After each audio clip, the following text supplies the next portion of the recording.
Friends, आज मी मुंबईतून गुजरातमधील गिरनार पर्वतावरील श्री दत्तात्रय मंदिराला व्हिजिट करायला चालले आहे। जुनागड जंक्शन रेल्वे स्टेशन पासून गिरनार तलेटीला जाण्यासाठी आपल्याला शेअरिंग ऑटो मिळतात आणि या ऑटो 150 रुपीज पर ग्रुप घेतात। आम्ही गिरनारला इथे या हॉटेलमध्ये राहिलो। या रूमचे पाच जणांसाठी आम्हाला 3 बेड दिलेत आणि चांगली आहे, रूम क्लीन आहे आणि 1600 चार्जेस आहेत। प्रॉपर व्हेंटिलेशन आहे, AC आहे आणि फॅन वगैरे पण आहे। हॅलो फ्रेंड्स, माझ्या नवीन व्हिडिओमध्ये तुमचं सगळ्यांचं स्वागत आहे आणि आज मी आली आहे गिरनारला। गिरनार पर्वत चढायचं आहे मला। गिरनार हे सगळ्यांना माहीत आहे, हे श्री दत्तगुरूंच्या पादुका आहेत तिथे, तर तिथे जाणार आहे मी आता।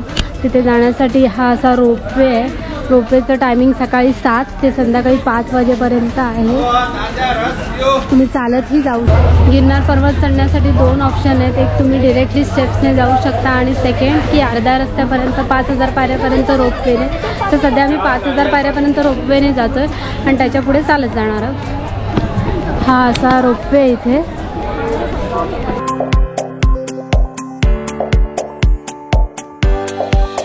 हे रोपवेचं इथे तिकीट काउंटर आहे, इथे आपल्याला तिकीट मिळते। सिंगल तिकीट 400 आहे, रिटर्न तिकीट 630 आहे। त्याच्यानंतर तिकीट कलेक्ट करून आणि इथे स्ट्रिक्टली जर तुमच्याकडे कॅमेरा असेल तर कॅमेराचा ट्रायपॉड आणि सेल्फी स्टिक अलाउड नाही आहे। माझी सेल्फी स्टिक इथे आम्ही कलेक्ट केली आहे।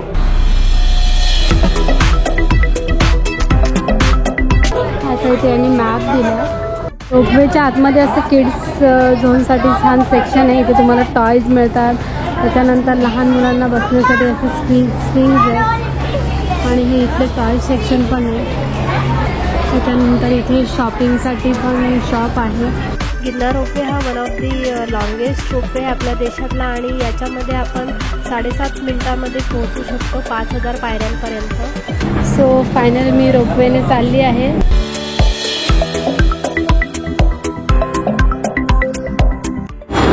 तिकीट मिळाले आम्हाला उडण खटोल्यासाठी आणि फायनली आता उडण खटोला आणि आम्ही सगळे आतमध्ये बसतोय आता आणि फायनली आम्ही रोपवेमध्ये बसलेलो आहोत। हा माझा पूर्ण ग्रुप आहे, शुभांगी, संपदा, शिल्पा, वृषाली आणि आम्ही आता सगळे चाललोय गिरनार पर्वत चढायला। फर्स्ट अगोदर रोपवेने जाणार, नंतर आम्ही सेकंड टाइम चढणार आहोत। सो चलो।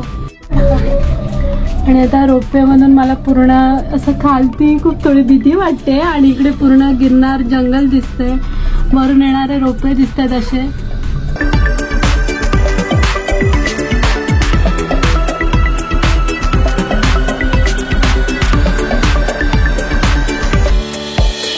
रोपवेतून आल्यानंतर जो काउंटर आहे तिथून बाहेर पडल्यानंतर आपल्याला वॉशरूमची फॅसिलिटी आहे। त्याच्यानंतर कॅफे आहे इथे एवढ्या उंचावर मस्त हाईटवर आणि इथे असं समोर बाहेर पाहू शकता असं छान व्ह्यू दिसतोय।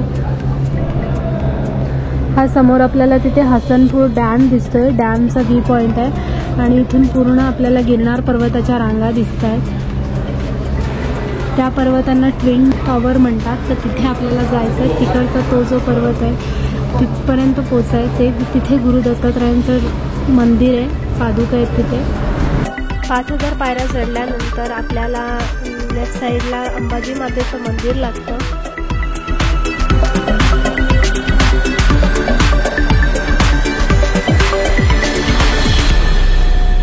गिरनार पर्वत चढण्यासाठी असं दोन्ही साईडने कठाडे आणि मधून असा प्रॉपर रस्ता आहे, स्टेप्स आहेत पण असं पूर्ण इन्क्लाइन स्टेप आहेत आणि ऑन द वे जाताना आपल्याला पिण्यासाठी पाणी वगैरे किंवा जर काही स्नॅक्स करायचं असेल तर खूप सारे शॉप्स आहेत।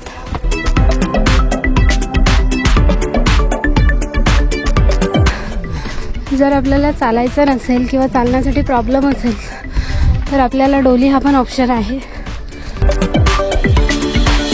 डोंगर चढून आलोय आणि तिथे गुरु दत्तात्रयांचं मंदिर आहे।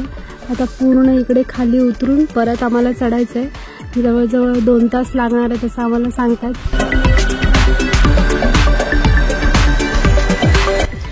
गिरनार पर्वताची ट्रेकिंग करायला येताना तुम्ही ट्राय करा की छोटी बॅग आणा आणि मिनिमम सामान आणा। आणि इथे अजून एक की इथे पाण्याची प्लास्टिकचा वापर करत नाहीत हे लोक, तर इथे आपल्याला प्लास्टिकच्या पाण्याच्या बॉटल अलाउड करत नाही आणि ऑन द वे शॉपमध्ये फक्त आपल्याला लिंबू पाणी किंवा ऑरेंज जे 30-30 रुपये जसे चार्जेस असतात तेवढंच असतं.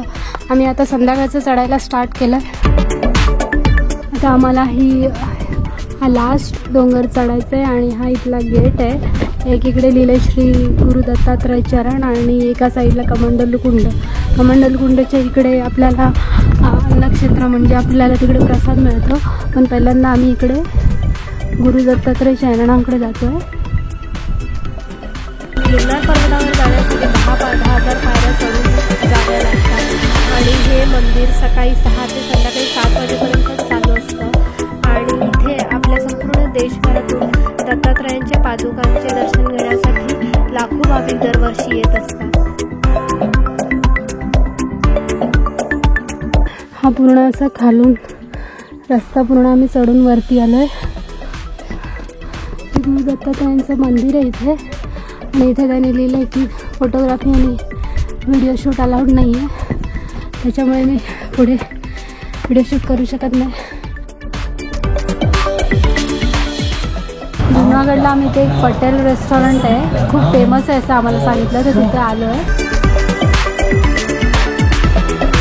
असं गुजराती रेस्टॉरंट आहे, इथलं फेमस रेस्टॉरंट आहे आणि इथे अशा मस्त एवढी प्लेट्स त्याने अरेंज केल्या आहेत. मी अशी व्हेज थाळी ऑर्डर केली आहे आम्ही. याच्यामध्ये 4 भाज्या, डाळ, पापड, बाजरीची भाकरी, मिरची, त्याच्यानंतर छास असं पूर्ण आम्हाला दिलं.